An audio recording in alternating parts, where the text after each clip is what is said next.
be on stage with you, with my wife. Thank This is you. Cara, my Thank wife. you. That's pretty Thanks, cool. Everybody. Hi. Wow. So I'm not usually the one on stage. Not my happy place. But well, it's welcome all right. to the stage. Thank you. This is how you hold the mic. Okay, got it. Well, we're, as Palmer said, we're continuing our date night series. And our hope through this series is that we're going to encourage all of you couples to have some really important conversations. Take a date. Talk about some of these things that are so important to your relationship. Scott started it last week. We're going to pick it up today and talk about conflict resolution. Woohoo!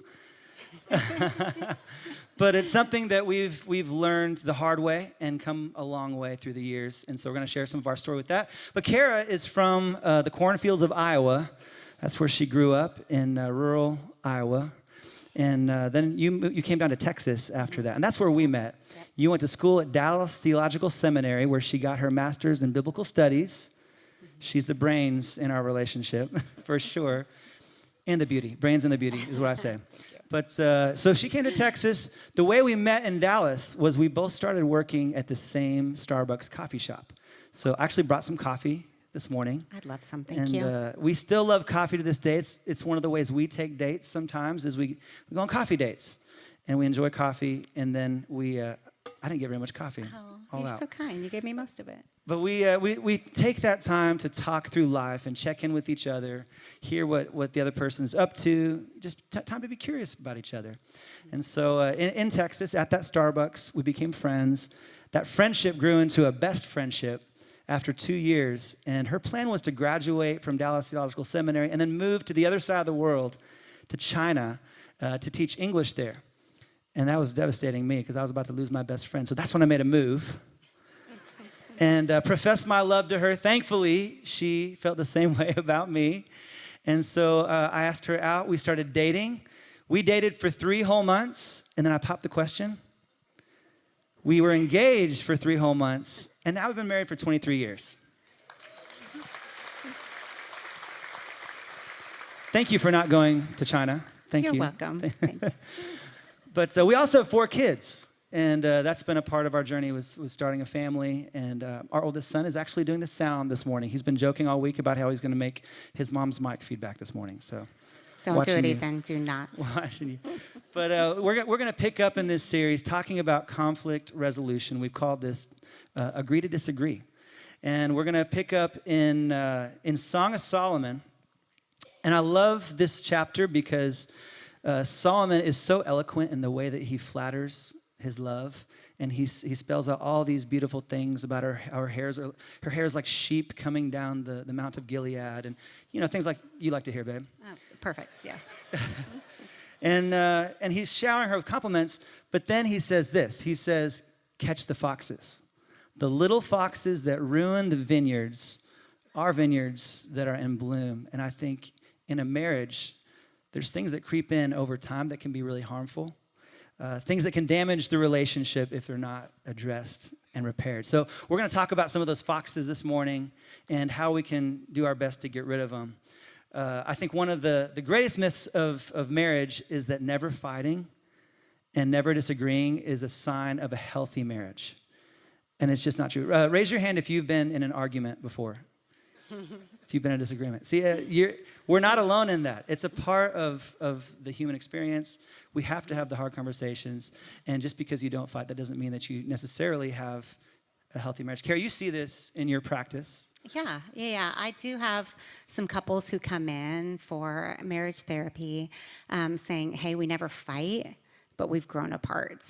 And when I dig into it, when we get to know each other a little bit better, I discover usually that either there's not safety in the relationship to disagree, they haven't built that intimacy and trust that Matt's going to talk about, or one or both of the partners grew up in a house that had a lot of conflict, and they don't want to replicate that. They're afraid of it. They're afraid of conflict. Or they grew up in a house where every conflict was just swept under the rug, and that was modeled for them.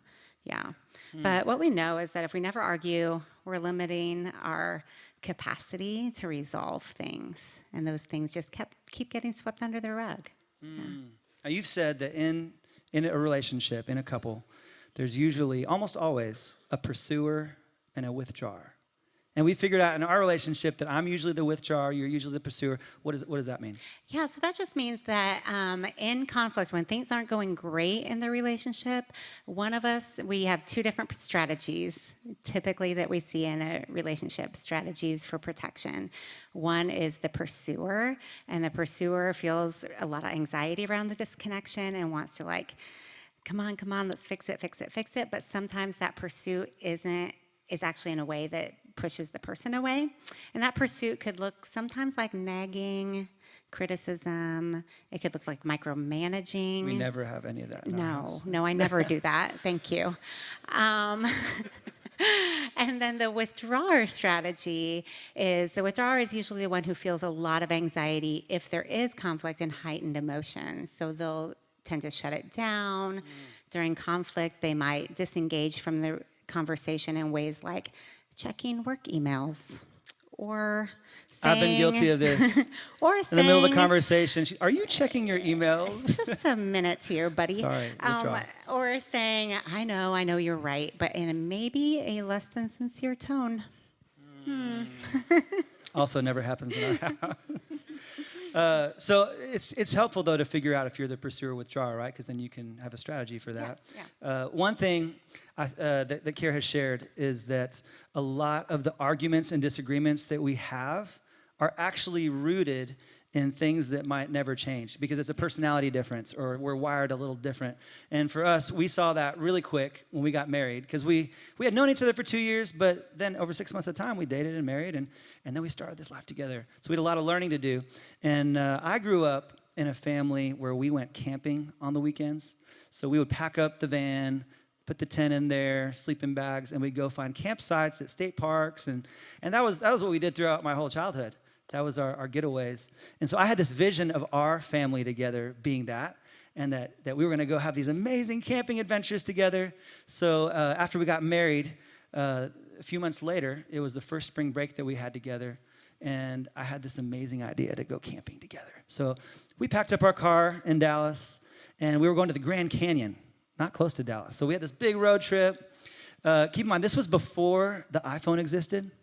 So you couldn't just look on your phone. I know it was a long time ago. Year 2000. You couldn't just look up the weather and go, I need to pack a jacket. I should probably bring a really warm sleeping bag.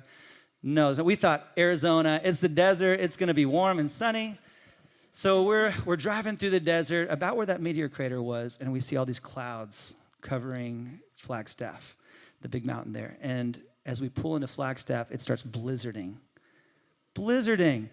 We get to the Grand Canyon, and there's 3 feet of snow on the ground in the campground. And I'm like, oh, this is going to be fun. So we start unpacking. I realized that the bag that I thought had our tent in it did not. So we were tentless. So I had to go find a tent to rent. So we found that. Then I came back, and we shoveled out a site to put up our tents on. We froze our way through that night. We wore like 5 layers of clothing, and it was a lot of fun. The next morning, I got up, shoveled my way over to the picnic table, got all the snow off the picnic table, set up a little coffee station. I made you coffee, made some pancakes. What's not to love about that? I mean, come on, right? Yeah, our experience of that time was a little different. I hate being cold, and I thought, never again. If this is what camping is, never again. So yeah, that's where we realized. You wanted a warm bed. Yes. That was the only night. I wanted someone to make coffee for me, not you, where I could drink it inside. Yeah. So that was the only night on that trip that we had camped. We checked into a hotel the next night. Yeah. And he listened to me, yeah. And that's when I realized that these grand visions that I had of that being one of our connection things was not going to be. I had to realize that Cara's a glamper. And that, if we go out into the woods, I need to make sure there's a pillow top mattress. And so we've had fun adventures. It just looked different. But if I had tried to be Bear Grylls and convince you to come out and rough in the wild with me, it wouldn't have made you feel valued or that I understood you. Yeah. And so we've had to understand each other about it. So things like that. So I'm not going to change her mind. She's not going to change my mind. I still love camping, so I go with my bros or with my kids, and we find other things to connect on. So, but you've said that 70%, this blew my mind, 70% of arguments that happen between spouses are called perpetual problems that will never be solved. So if you wonder, why have I been arguing about the same thing for 30 years? That's why. It's a perpetual problem. You're wired different. You have different personalities, and it's not necessarily going to be solved. So what does that look like?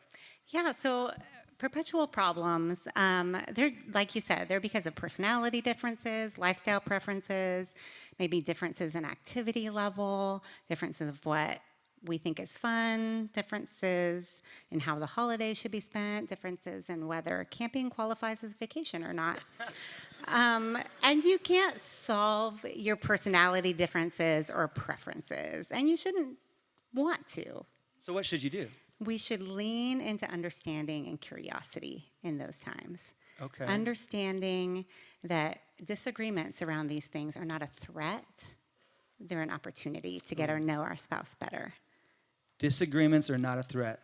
They're an opportunity to get to know your spouse better. I love that.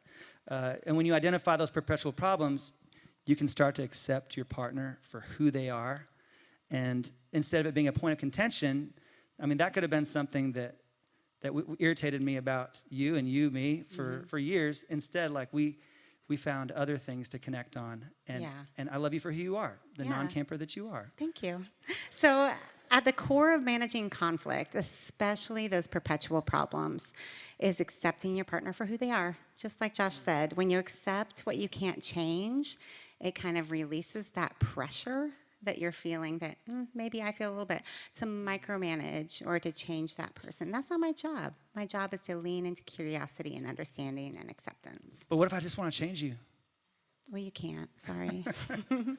That's so good to know. Keep For trying. me, it was so eye-opening. It blew my mind to learn. I think there's a lot of value in knowing, okay, 70% of these things that we argue about, they're never going to change. We're always going to argue about that if we choose to. And so then you can come up with those strategies to have a different type of dialogue about those things. What are some questions that you can bring up in those moments that things might be starting to heat up? I mean, in all honesty, we've had seasons in our marriage that there was a lot of conflict. And we've had seasons where we had lots of fights and arguments, and we did not always do it well. Sometimes it was really bad. And sometimes we said things that we regretted and have had days after where we had to apologize to each other. And what are some things that we can ask each other in those moments before things escalate, to kind of engage? Yeah, like to lean into that curiosity. Some good open-ended questions like, what's the story of why this is important to you? And just, in your own words, I wonder why this is important to you. Is there something that it reminds you of? Is there a deeper issue or goal in this for you? And those sound like really scientific maybe, but use your own words to lean into that curiosity. And there's a slide with those on it. Well, just knowing that has helped us a lot in navigating some of those hard conversations. And obviously, there's some bigger issues that are things we're not talking about this morning that you can't just resolve with a conversation. And so the things that we are going to talk about, so we have a moment that has been a source of conflict for us for years. And this has been an interesting thing for us to navigate. And it sounds so silly maybe, but for us, this was a real thing. I like a lamp on in our bedroom as we're going to bed, as we're watching a show. Cara likes a dark room. She wants the lamp off. I know, it sounds like a ridiculous thing It sounds to so fight petty, about. but there legit have been so many times when we've had arguments about this, or we've gone to bed mad at each other because she wants the light off, I want the light on. And for years, that has been a source of argument and conflict for us. Mm-hmm. I know it sounds silly, but sometimes those silly things can lead to greater conflict. And so we would find ourselves having silly arguments about this. Mm-hmm. And one time, Cara actually dug a little deeper and got curious as to why it was that I wanted that lamp on. And I had never even really put words to it or even thought about it. But I really started thinking about it, and I realized that the root of that for me was having the dark room, especially if we're watching a show and there's a little screen, it brought back all these floods of memories from early on in my touring days with the band when I was in a bunk that was like a coffin. I mean, they're like these black, dark bunks. And I was trying to go to bed, missing my family, feeling alone, missing the things that I love the most. And so when I would be watching a screen in the dark, it brought back all those feelings. And I would start to feel like anxious and and I didn't know why I was feeling anxious, but to actually figure it out really helped. And you said it helped you too, right? Oh, absolutely. I was able to give you some grace in that. Gosh, I don't want you to feel anxious. I don't want you to Thank bring you. up all, you're welcome. Bring up all those memories of being apart, those long nights where you had to sleep in a little coffin bunk. That's terrible. I know. So we found a compromise where the light goes off at a certain time. Yep. Yeah. And if it's before then she can put on an eye mask or something. But we found, and just knowing that about each other gave room to have a compromise. And we haven't really thought about it since then. And there are bigger things that happen, bigger disagreements, things that you can't just talk out, things like verbal or emotional or physical abuse, things like infidelity, refusing treatment for substance abuse or addiction. And if those kinds of things are part of your conflict, get help, get some professional help. It's not something that you can always just talk out yourself. Sometimes you need professional. So on the bulletin, there's actually a link that you can go to, and we have a lot of resources for that right here at the Grove to help through that. What about, okay, you're in the middle of a fight. You're in the middle of a fight, and things start escalating. Things start getting out of hand. We've decided that we want to figure out how to fight fair, because there's been times when all rules were out the window, and we regretted it later. So we started setting some ground rules for what we're going to do, so that when we go into the conversation, we already know. We've set ground rules around that conversation. Yeah, and those ground rules help us to keep our commitment to each other. Keep remembering our commitment to each other is greater than our commitment to being right. I don't have to win this fight. I'm not going to do damage to our relationship or to you in order to win this fight. I'm more committed to that than to. I love that. Our commitment to each other is greater than our commitment to being right. But sometimes I want to be right. Oh, I know. Everyone does. It takes humility. But I love that. It does take humility. And so some of the tools that we have learned through the years that have been so helpful is learning, for instance, that when you're escalated, when your beats per minute of your heart are over 100, nothing good is going to happen. You're not going to fix the fight. You're not going to resolve it. You're not going to convince them. It's only going to get worse. That's when you're going to, all the rules are out the window, and you're going to start saying mean things to each other, things that you regret later. That's when you can touch those nerves. And later on, I know I've been in those moments, and later on, I thought, I didn't even mean those things I said. There's points where I just hurt you, and I felt so bad about it later. So knowing that, when you feel yourself getting escalated, step away, take a time out. You could even set a timer, right, for 15, 20 minutes, but you have to come back to it. So we take little timeouts.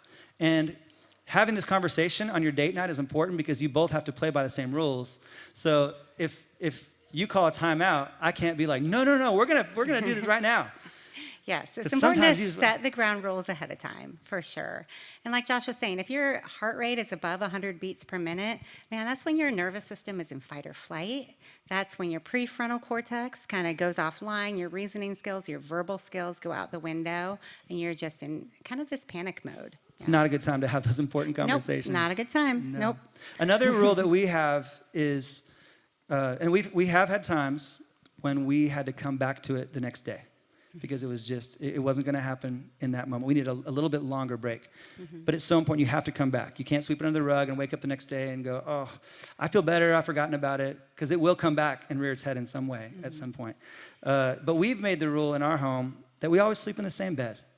No matter how mad we are in the moment, we always go to bed in the same bed. And what that says to each other is, even when I don't like you, I love you, and I'm with you, and this is a safe place to have these feelings. If I take off, or I leave, or I go sleep somewhere else, it's telling you that was too much. This is not necessarily a safe place to have those feelings. So that's been a value that we've had, and that's really helped, actually. A lot of times we wake up the next morning, it's like, oh, I'm so sorry. Yeah. I'm so sorry. We just have a different Sometimes perspective. all we needed was a good night's sleep. That is true. So you've shared there's 4 types of communication that can be common, but when they are used in a relationship, they can escalate conflict and damage the relationship. And this name is crazy. They call it the 4 horsemen of the relationship apocalypse. Sounds dire. It is But when they're dire. frequently used and when it's part of your normal conversation, right, they call it relationship killers. Yeah, exactly. Yeah, so the four horsemen, first there's criticism. And criticism is dealing with problems through harsh judgment. It could sound like, you didn't do the dishes, you're such a slob. Like kind of, So you define them by the thing that they're doing. yes, exactly. Not, Giving them a character please don't trait. make a mess, but Yeah. you are a slob. Yeah. And then the second is defensiveness. That's deflecting responsibility from our own mistakes and behavior, refusing to accept feedback. It could sound something like, it's not my fault I'm mad. You know I hate it when we're late. Like, it's not my fault I yelled. It's your fault, that kind of thing. And then the third is contempt. Contempt, this is kind of a disgust, kind of a one-up position where I feel like I'm superior to you, I'm better than you. And I communicate that maybe through mocking, sarcasm, eye rolling. Some of it is nonverbal, like those kind of Demeaning. demeaning, yeah. And then the fourth is stonewalling. It's this emotional withdrawal, shutting down, or going silent. It could look like maybe going on your phone, stopping the conversation, going on your phone in the middle of an argument. It could look like the silent treatment. It could even look like going super logical or really cognitive in an emotional argument, trying to kind of lawyer up with your partner. That's all stonewalling. So if you find if you're seeing these and hearing what they mean, and you're like, oh, I see that in my relationship. I mean, we all do in some way and at some times. But when that becomes your main cycle, is that you are stuck in those places, that is a relationship killer, and it's time to do some work and get out of that cycle. The good news is, even though it's the apocalypse, it's not the end times necessarily. True, yeah. So the antidotes just to criticism. The antidote to criticism is to express your need in a gentle way, using I statements. Hey, I need some help. The antidote to defensiveness is to take responsibility, own up to your own behavior. The antidote for contempt, and Matt's going to talk about this more, is showing appreciation, complimenting your partner, showing affection, really creating this culture of appreciation in your marriage. Looking for the good in your partner and pointing those things out. So important. Yeah. And then the antidote to stonewalling is emotional self-regulation. You can agree to a timeout and take some deep breaths. Whatever you need to get grounded, you might need to take a quick walk, something to let you come back into the conversation. So the Bible actually has all of these in one passage, and it's from 1 Corinthians 13. I love this. It's all the antidotes in one, and I love that it lists them all out. God knows. It says, love is patient, love is kind, love does not envy or boast, it is not arrogant or rude, it does not insist in its own way, it's not irritable or resentful, it does not rejoice at wrongdoing, but rejoices with the truth. Love bears all things, believes all things, hopes all things, endures all things. And I bet a lot of you had that verse in your wedding, right? It's one of the most common wedding verses.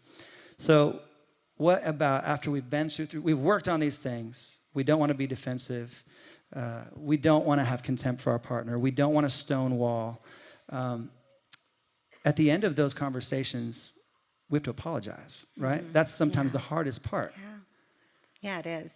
What does that look like? Yeah, so apology, I know we've all apologized in this way, like, I'm sorry you feel that way. Or I'm sorry, but. And it's not the real work of an apology. A real apology takes responsibility. It sheds some of those four horsemen. It validates your partner. So I just have on the screen a kind of a template for a good apology. I'm sorry for. That's taking responsibility for your words and behaviors. I know it affected you in this way. That validates your partner's experience. And next time I will. And just shows this intentionality to change. What if I apologize? I do all those things, and then my partner says, well, you always say that. Yeah. You always say that. You always say you're sorry, that's going to be different, but it's not. Yeah, and What do that's you do when then? to lean into that validation again. Like, man, I understand why you would feel that way, because that, maybe that's true. Like maybe And maybe look at yourself. Maybe I have a history that has led you to feel like this right now. Yeah. Wow. Well, if you've been in any of those cycles, the good news is you don't have to be stuck there. And using some of those tools has been so valuable for Cara and I to have healthier ways of having those hard conversations and resolving conflict now. Because you have to have those conversations. You can't avoid them. It's not healthy to. It's not a sign of a good marriage to avoid those things. You have to engage. But doing it in a healthy way can actually bring you closer together. The ring that I'm wearing, my wedding band, it actually has a verse from Song of Solomon on it. It's from chapter 7, verse 10. And it says, I'm my beloved's, and my beloved's is mine. And I love this because when I see my ring, it reminds me, I'm yours, you are mine. God made it that way. And I love that you always say to me, you're my person. That's something Cara always said, you're my person. I just love that because no matter what we go through, the hard times, the times we might not even like each other, you're still my person. And I owe you the hard work and effort to make sure that I honor you, even when we're having fights or disagreements, that I honor you, because I don't want to hurt you. I don't want to wound you. And if we put in that work, we can have those hard conversations and come out stronger, right? Absolutely. And you've seen in your practice that any couple going through anything, if they work hard enough and want to, can get through anything. Yeah, absolutely. And a lot of times those places where they were broken or hurting each other, when they heal together, that becomes a stronger bond than they ever had before. Wow. So go on this date, talk about how you're going to resolve your conflict, talk about those hard things. We have a resource that we've loved. It's a book called 8 Dates, and it's been a good conversation starter for some of these things. So that could be a good resource for you too. But ultimately, we are in this together, right? We are on the same team, and I'm just thankful that you didn't go to China, that you decided to stay here and marry me, and I look forward to 23 more years. Thank you, Cara.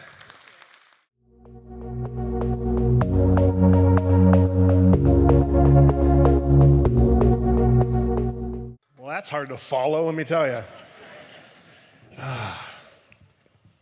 Well, as you may know, we were going through this date night series, so we're talking about these different specific dates to go on, right? And so this is date 3 I'm going to talk about this morning, intimacy in marriage, right? And this can be, as you probably guess, a challenging topic to talk about from stage. But I want to just address a couple things at the very top. I know that not everyone in the room is married here. And for some of us, this topic can bring the reminders of pain. It could be a trigger. It can even be a desire of your heart that hasn't happened yet, right? And so to all of you, I just want you to know, though we are talking to married couples here today, you are loved. You're so loved. You are so deeply treasured by your Creator. And He hears you. He hears where you're at, and He's with you. And His timing's perfect. Lean into Him. And also this can be a challenging topic too, because sexual trauma is something that is in some people's stories here. And I just want to identify that as well. If that's something that can be an obstacle in marriage in this department, in intimacy. And so I want you to know that if that is part of your story, if you haven't already, please reach out for counseling, for therapy. There's one specific trauma therapy called EMDR I highly recommend that can help you reprocess some of that trauma. And I would be happy to connect you with a Christian EMDR trained therapist. Just reach out, send me an email, and I'd love to help with that if that's something that is in your story. So that being said, intimacy in marriage, it's God's design, right? God has designed intimacy to be this thing that He made in context for a husband and wife to enjoy, to increase their connection and their intimacy, right? And so the Song of Songs is this book I was told as a kid I wasn't allowed to read. And that's only partially a joke. And when I read it anyway, because I was curious, I didn't get it. It was a little odd for me. I didn't understand it. But I think it's in the Bible for a specific purpose, right? It's this beautiful romantic poetry between a husband and a wife that shows God's design for connection, intimacy, desire, longing. All of these in the context of marriage are exactly what God intends. So I want to read just a little bit of Song of Songs 4 here. And it says, "You've captured my heart, dear friend. You looked at me and I fell in love. One look my way, and I was hopelessly in love. How beautiful your love, dear, dear friend. Far more pleasing than a fine, rare wine. Your fragrance more exotic than select spices. The kisses of your lips are honey, my love. Every syllable you speak, a delicacy to savor. Guys, save that for later. That's really good stuff there. Your clothes smell like the wild outdoors. Maybe skip that part. That's weird. I don't think it fits now. The fresh scent of high mountains. Dear lover and friend, you're a secret garden, a private and pure fountain. Body and soul, you are paradise, a whole orchard of succulent fruits. You see the very poetic language, but it shows, I love that, body and soul. You are a paradise. Intimacy is more than attraction. It's a body and soul connection that God that has made. For this to be in the context of marriage, it's a beautiful thing that God has made. Intimacy seems to be the code word we use when we don't want to say sex, right? So I'm going to pretty much stick with that narrative and use that word intimacy as much as I can. But it also has a literal meaning when we say intimacy is something we desire, right? And so intimacy literally means closeness. Physically close, emotionally close, mentally close, spiritually close. That kind of closeness is something that God has made us to be wired for, connection, for closeness. And so if you work on connection, the intimacy comes naturally as part of that. Connection is the thing we desire often that can really lead to a healthy intimacy life, right? And so I will say this, we're gonna talk about ways you can work on that connection, and I truly think the rest comes as an overflow from that. So the first thing, just to kind of remind you of, the first thing you can do practically to connect with your spouse is kiss more. Kiss more. How many times are you told to kiss more in church, right? This is pretty great. They say a 6-second passionate kiss is recommended. Does that just sound really long to some of you? Like 6 seconds? Like, wow, that's like an entire Instagram reel right there. That's a long time. So, but it's good. And get over any apprehensions you have. That is good. That is something that 6 seconds has been the time with that connection that has been known to produce oxytocin, which is this natural chemical that our body produces that floods our brains when we have this connection with another person. Here are some of the things that oxytocin actually does for you. This is crazy. It releases stress, increases empathy, enhances compassion, improves a sense of well-being, and it actually increases your positive communication with your spouse. It's amazing, right? It's something that God has hardwired into us on a biochemical level to need this intimacy to connect and to grow with our spouse. And so it's amazing. It's something we should do and make sure we are intentional about. So kiss more is the first thing. The second thing, we need to touch more, right? Again, touch is another way oxytocin is released. So if you hold hands with your spouse, for example, and do it now if you're by your spouse, why not, right? It's oxytocin on the go, right? It's a quick version of it that helps de-stress. And that touch, and it's not just hand holding, it could be massage, it could be just a touch on the shoulder, right? It is this reminder that you are safe, that you are secure, that you are desired, right? That's something we need to feel from our spouse. And so it's something to do more often to make sure, you are in the practice of doing that. The kiss thing, right? Like you should greet and you should say goodbye with a kiss, right? Touch, make sure you're holding hands as much as possible and reminding that person, your spouse, how much you value them and desire them. And then the third one is say it more. Say what? Well, first of all, say I love you. Say I love you a whole lot. Say it often and mean it. Don't use it to get out of trouble. That doesn't work. Don't do that. But when I say it more, I also mean say more positive, affirming things to your spouse. You may have heard it said that we need, for whatever reasons, negative comments and words have just way heavier for whatever reason. And so we need a 5-to-1 positive to negative word ratio to really balance out some of the effects, the damaging effects of those negative words. That's a normal communication with people. In your relationship with your spouse, it's been studied that you actually need 20 to 1 positive to negative. Wow, I mean, think about that for a second. This person you're married to, more than any other person on the planet, has the ability to breathe life into you or to hurt you with their words. And so we need to take that seriously and be intentional and go out of our way even to affirm our spouse with our words, with how much we love them, cherish them, treasure them. And so when we say a hurtful word, that weighs heavy. That weighs really heavy.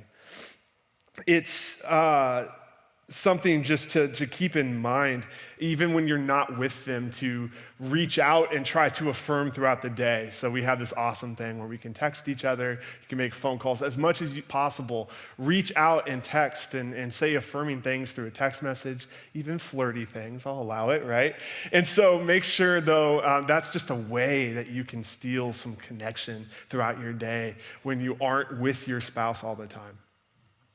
So the next thought I have is emotional responsiveness is absolutely key in your marriage. And emotional responsiveness, this idea has actually 3 pieces to it. And the first one is accessibility, where you're answering this question to your spouse. Can I reach you? Are you reachable?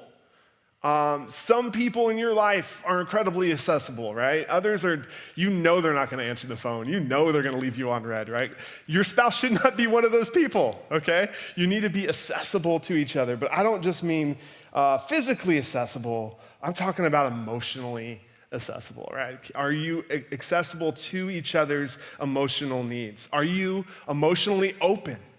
And so I know that sometimes we don't even understand what we're feeling. This is true, right? Our emotions sometimes are a mystery to ourselves, but we can have an open posture with our emotions, or we can be closed off. And when we're closed off, that creates disconnection, where our spouse loud and clear hears that and is like, you know what, you don't really care. You don't really want to know what I'm saying. You don't really have anything for me right here in this instance.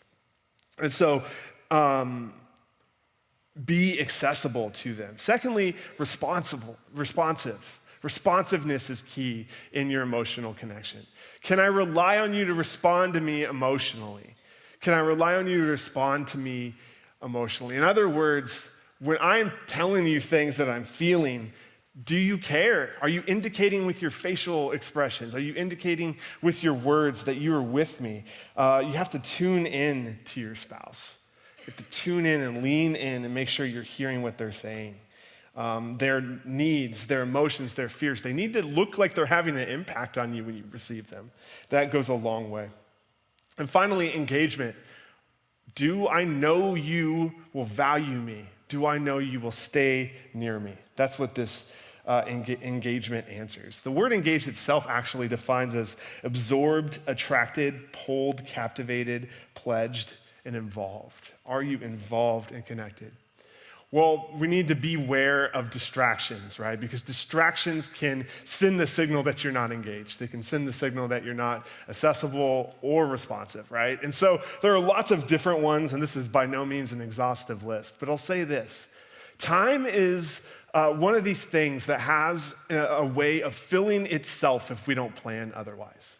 And so don't make the mistake of not planning connection time with your spouse. Plan it, carve it into your schedule even, into your day. As we've talked about through this series, make these dates a regular occurrence, date nights, and maybe even every other week, twice a week, whatever you can do. But they don't have to equal just spending lots of money. Or what is a shared interest you have? And do something along that vein. Do something that connects with both of you. Have fun together, but just make sure you have that time built in where you can connect. You can talk, you can process through your life in your day. It has to be somewhere where you can talk. So going to a movie and calling just that a date isn't good enough unless you're gonna talk through the whole date. If that's talk through the whole movie, if you do that, don't come to the movie I'm at. That just wouldn't be good. But a movie can work for the fun if you make sure you have dinner and talk or dessert and talk. Go on walks. Walks have become our saving grace, my wife and I, through COVID, and we've continued it ever since. It's this time where we can just get away from the house, walk, talk, process our day, and connect. It's invaluable for sure.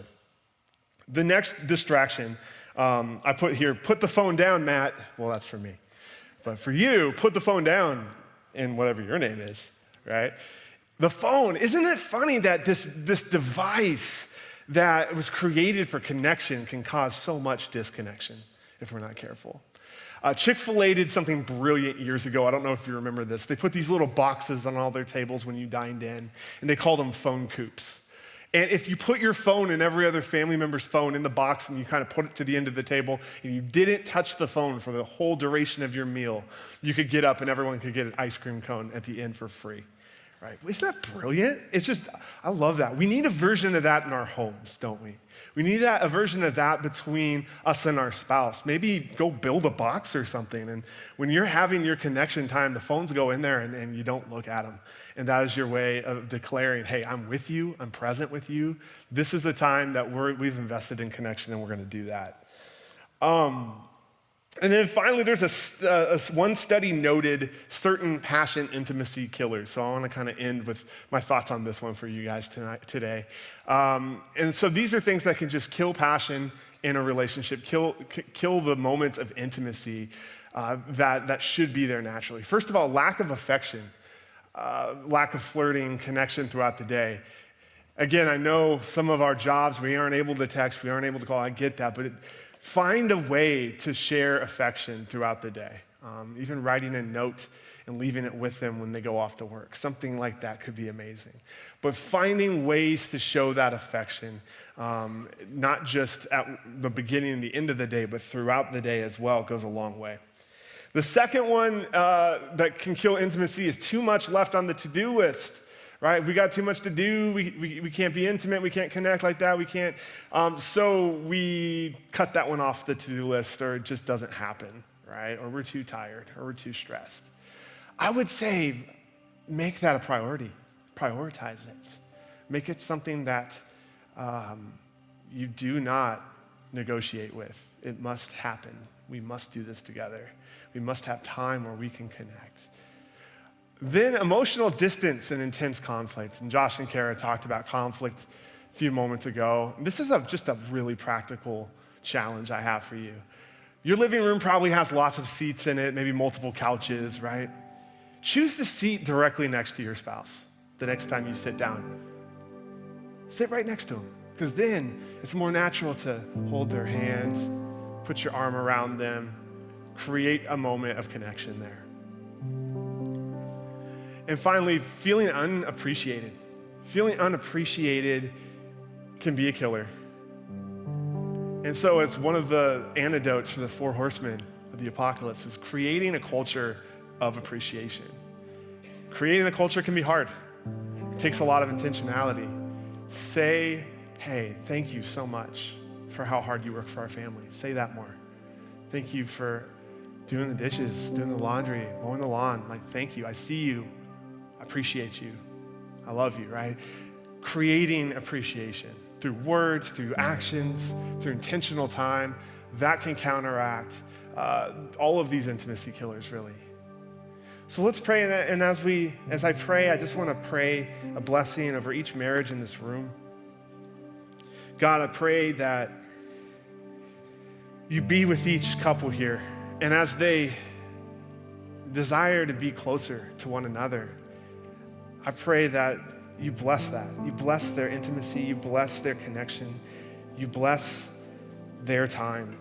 And as they connect,